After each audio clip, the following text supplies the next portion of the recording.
Welcome to the deep dive.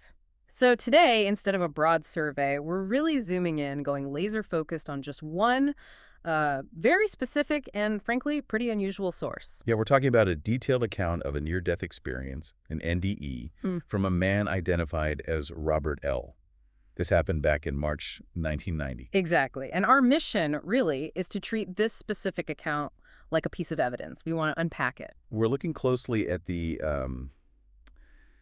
really precise observational details he reported, things that seem verifiable, grounding it in the physical reality of that emergency room. But just as important, maybe even more so, is looking at what's missing. Oh, absolutely. The huge vacuum, you could say. What this experience lacks compared to, well, pretty much most NDE stories you've probably heard about. It's something like this incredibly detailed trip report, but without the actual, trip part. Okay, so setting the stage is key here. This wasn't like a sudden car crash or something. No, Robert L. was already in another country. He was being treated for diabetes, and then this hidden crisis hits an undiagnosed bleeding ulcer. He just collapses. Right, in the bathroom. And his wife and a friend had this awful drive, like 2.5 hours to get him to the nearest hospital. It was a desperate situation. And here's a really critical point, something for you, the listener, to keep in mind right from the start. The source is super clear on this. It was a life-threatening event, severe illness, but not clinical death. He didn't have a cardiac arrest. His heart didn't stop. Okay, that's huge. It is. It means this whole out-of-body phase apparently started while his body, his brain, were still technically functioning, even if they were, under extreme stress. That really changes the whole framework, doesn't it? If consciousness detaches when the brain is just severely compromised, not actually shut down, well, that makes the standard neurological explanations a bit trickier. It certainly does. So the experience kicks off the moment he gets to the emergency room. He's struggling. He asks for a stretcher. But they give him a wheelchair. Yeah, a male nurse gives him a wheelchair. And almost immediately, right there in the ER, he passes out. And just, boom, his perspective shifts completely. Instantly out of body. He describes feeling separate, watching his own body from like outside or above it. But what jumped out at me immediately was the emotional aspect, or rather the lack of it. He said he felt no pain, no concern. And when asked specifically about emotions, His answer was just none. that emotional flatness, that neutrality is so important here. He wasn't terrified. He wasn't filled with bliss or love. He was just an observer, emotionally disengaged. Right, and that non-emotional state is paired with what sounds like really clear thinking, clear perception. Exactly. Because while he's detached, his senses seem fully tuned into the physical environment. He's listening intently. He hears specific voices. Right. A woman saying over and over, "He's not breathing." Yeah, and then a man's voice saying, he's breathing, like a back and forth. And crucially, he later identified the woman's voice. It was the family friend who had driven them there. So not just random noise, a specific, identifiable conversation happening around his body. And the visuals, he said his vision was. Normal. Just normal vision. He saw the ER was packed, really busy. And because they needed space for him urgently, he watched the staff move another patient. This is the detail about the little girl. Yes. A young girl, he estimated perhaps 7 years old, being moved out of the room to make way for him. You know, that detail, the girl being moved, it feels almost too ordinary, too mundane for some grand mystical experience. It completely anchors it in that specific place, that specific time. It does. I mean, if you could check hospital records and confirm a 7-year-old girl was moved right then, well, that's potentially a verifiable piece of data. And it points towards objective observation, doesn't it? It really does. And here's where it gets kind of paradoxical. Robert L. actually described his own state during this out-of-body phase. He said his level of consciousness and alertness was. Normal consciousness and alertness, like his everyday waking state. Exactly. The same as just being awake and aware. Okay, that's the core puzzle, isn't it? How are you floating near a hospital ceiling, watching your own crisis unfold, but feeling your mind is just normal? Yeah, right. Doesn't that kind of detachment usually imply some vastly altered state? A dream? Hallucination? Something. You'd think so. It really makes you question how we define consciousness, especially under duress. If his thoughts weren't racing, if time didn't feel distorted, if his emotions were basically offline. It's just the core mechanism, the ability to just perceive and record information wasn't broken. It was just operating from a different vantage point. Perhaps. And he was so detached, initially, that he even said he didn't know that the friend and nurses were talking about me. He saw the chaos, but didn't immediately connect it to himself. Like watching a movie, but it's happening live, and you're somehow in the scene but not of the scene yet. Okay, so that detachment sets up the next phase, the actual medical intervention. Yeah, things start moving fast. Right. He sees his body being shifted from the wheelchair to a stretcher, then rushed off towards some kind of treatment area. And the pace picks up. He starts noticing very specific actions by the medical team. What were those details? What he saw, he was surrounded by, he counted at least 3 nurses.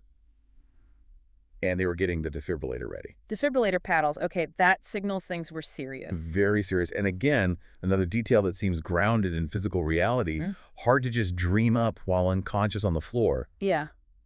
He clearly saw them cutting his pants off, lengthwise. Cutting the pants. That's such a specific, unglamorous, but totally standard emergency procedure. It's the exact opposite of seeing pearly gates, isn't it? Absolutely. And this observation seems to be the turning point. After just cataloging all these actions happening to a patient, the observer suddenly connects the dots. This is the aha moment. Yes, that's when the cognitive switch flips. Yeah. He described it as a sudden realization. Suddenly I realized that they were talking about me. Wow. That moment of self-recognition, that's what breaks the spell, so to speak. It seems like it. The pure, detached observation snaps back into personal awareness, into the urgent reality of his own survival. From just watching to, oh crap, this is me, and the return to his body is abrupt. Very abrupt. He's instantly back inside, and his first conscious thought, his first desperate action in his body, was just trying to move a finger. A tiny movement, trying to regain control. Exactly. A basic sign of life, Right. of intention. He managed it pretty quickly, then was able to communicate.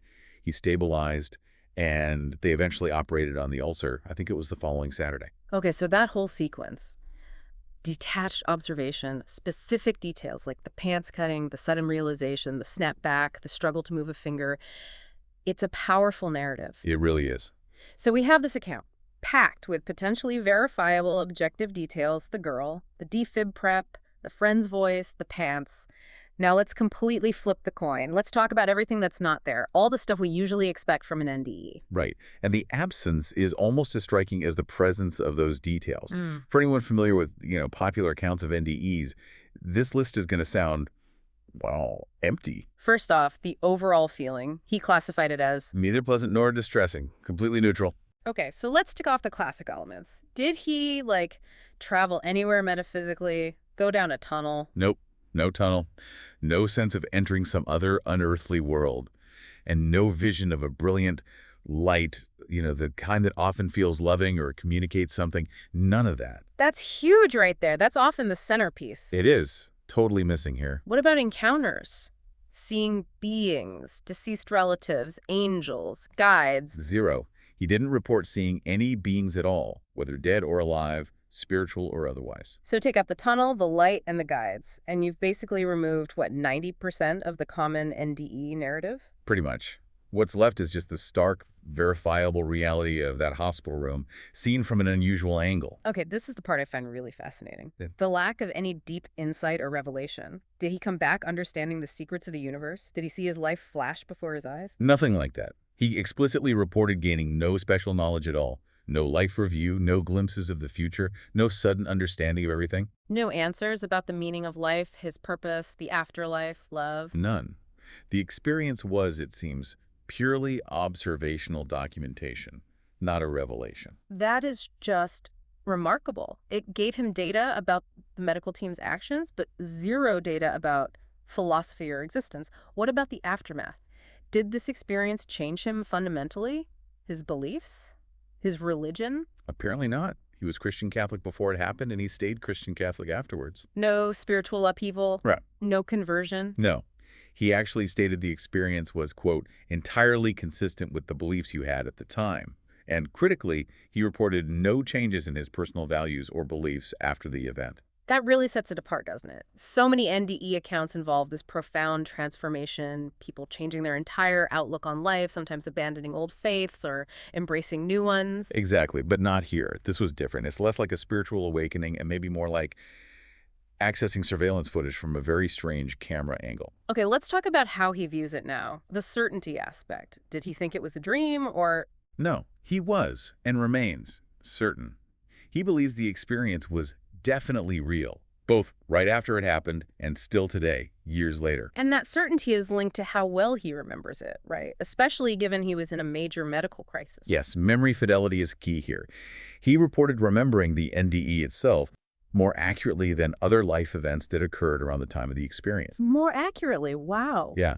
Now, if you connect that back to his statement about having normal consciousness and alertness during the event, It suggests that whatever process allowed the out-of-body perception also laid down a very clear, non-impaired memory. precisely, it challenges that common idea that memories formed during intense trauma or crisis are always fragmented or unreliable. Here, it seems the opposite might have happened.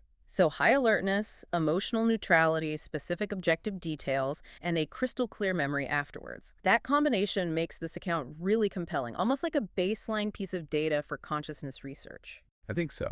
The real value of Robert L's account, particularly for researchers, is in how specific and, frankly, narrow it is.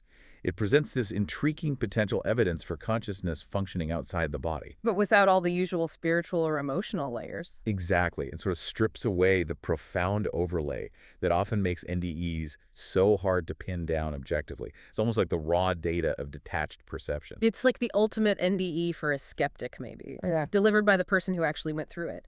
It forces you to separate the phenomenon of detached perception from the interpretation, the spiritual meaning-making that often comes with it. Well said. And it leaves us with a really interesting question, doesn't it?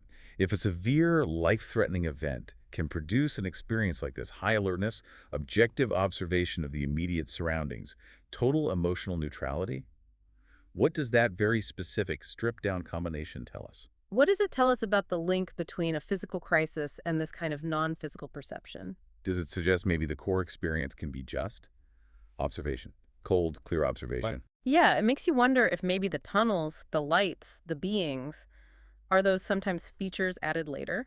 By the brain or by cultural expectation or emotional need after that initial detachment? It's possible.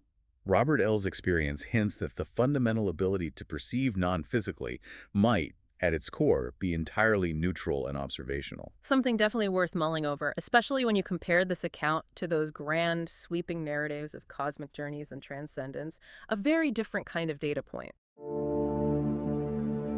Thank you for listening to Borrowed Time NDE Podcasts.